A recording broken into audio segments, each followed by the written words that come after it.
महाशय इंद्रदेव भी थोड़े प्रसन्न हैं, थोड़ा सा मौसम अच्छा कर दिया। अब ऐसा है, हम लोग 3-5 दिन धूप में चल रहे हैं, ये कोई बहुत बड़ी पीड़ा नहीं है। आप उस नौजवान की पीड़ा को समझो जो 1.5-2 साल मेहनत करे, जिसके माँ बाप उसकी कोचिंग ट्यूशन के लिए पैसा इकट्ठा करें, किताब खरीदें, किराए के हॉस्टल में वो रहे, खाना पीना खर्च करे, 2 साल तैयारी के बाद वो पेपर लिखने जाए, पेपर लीक हो जाए और कैंसिल हो जाए, तो वो बेचारा बच्चा है, बच्ची ओवरेज हो जाए, उनके घर वालों पे क्या बीतती होगी। और जो पेपर लीक होता है ये करप्शन की वजह से लीक होता है ना।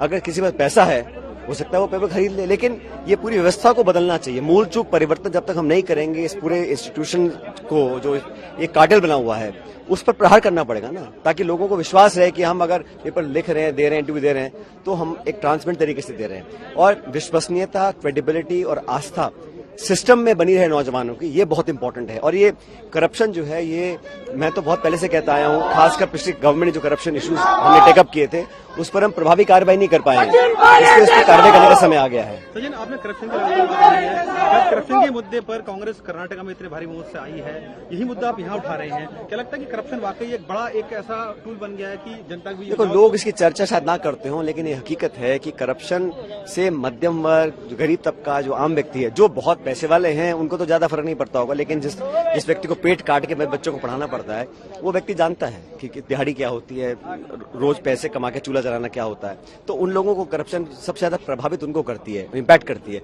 और कर्नाटक में हमने जो आरोप लगाया था बीजेपी सरकार के ऊपर, 40% कमीशन सरकार, भ्रष्ट सरकार, वो आरोप कहीं ना कहीं सच लोगों ने माना, इसलिए कांग्रेस को भारी बहुमत दिया है। तो हमको जो विश्वास जनता का प्राप्त हुआ है वो हमारे जो करप्शन के एलिगेशंस थे और हमारी 5 गारंटीज थी उसको देखकर जनता ने दिया। अब हम जब सरकार बना रहे हैं तो हम लोगों को तो कार्रवाई करनी पड़ेगी ना, बम्बई सरकार के जो करप्शन इश्यूज थे उनको टेकअप करेंगे।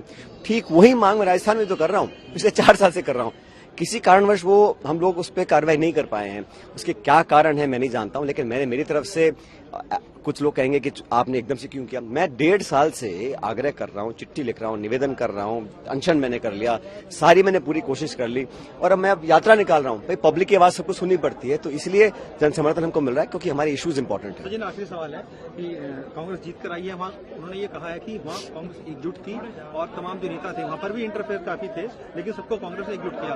राजस्थान में भी वो इसी तरीके के करेंगे कि चाहे आपके इश्यूज हो या गहलोत साहब के इश्यूज हो, उन सबको एक ऐसा होता है जब हम सरकार में होते, गवर्नमेंट में होते हैं तो प्रदेश का मुखिया, प्रदेश का चेहरा मुख्यमंत्री होता है। 2018 में हम विपक्ष में थे, मैं प्रदेश का अध्यक्ष था, तो मेरी जिम्मेदारी थी, मैं सबके पास गया, मैंने हाथ जोड़ के निवेदन किया, छोटे बड़ों को मनाया, नेताओं को, क्योंकि मैं उस वक्त पार्टी का अध्यक्ष था, मेरी जिम्मेदारी थी। सबको साथ लेकर लड़े और हम सरकार बना गए। हमारे पास 21 विधायक थे 2013 में, 5 साल तक सबको साथ लेकर चले, तभी तो हम कामयाब हो सके। अब जब सरकार बन जाती है तो प्रदेश